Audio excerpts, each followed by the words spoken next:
Untuk pertama kalinya, Festival Kain Ulos Asal Batak atau Ulos Fest 2019 digelar. Acara ini berlangsung pada 12 sampai 17 November 2019 di Museum Nasional Jakarta.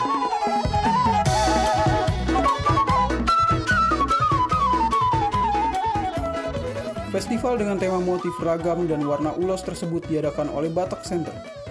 Festival Pelestarian Kain Ulos kali pertama ini bertujuan untuk mengenalkan ulos pada dunia hingga akhirnya nanti dapat diakui sebagai warisan budaya tak benda oleh UNESCO.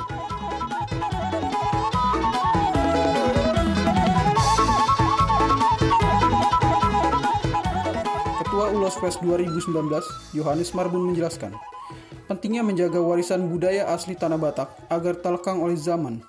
Adapun tujuan diselenggarakannya Ulos Fest itu pertama itu untuk melestarikan warisan budaya tak benda Indonesia. Itu yang pertama. Lalu yang kedua, kita juga menyaksikan di depan kita ada demo tenun. Harapannya dengan adanya Ulos Fest ini kita bisa mendorong menggeliatnya industri kreatif, terutama dalam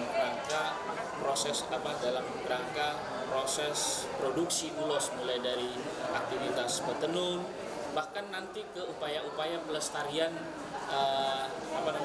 lingkungannya.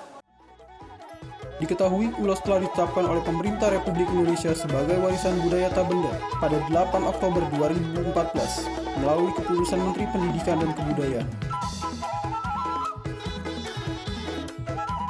Melalui kegiatan Ulos Fest 2019, diharapkan cita-cita untuk melestarikan budaya asli tanah Batak tersebut dapat terwujud, bahkan dapat dikenal oleh masyarakat dunia.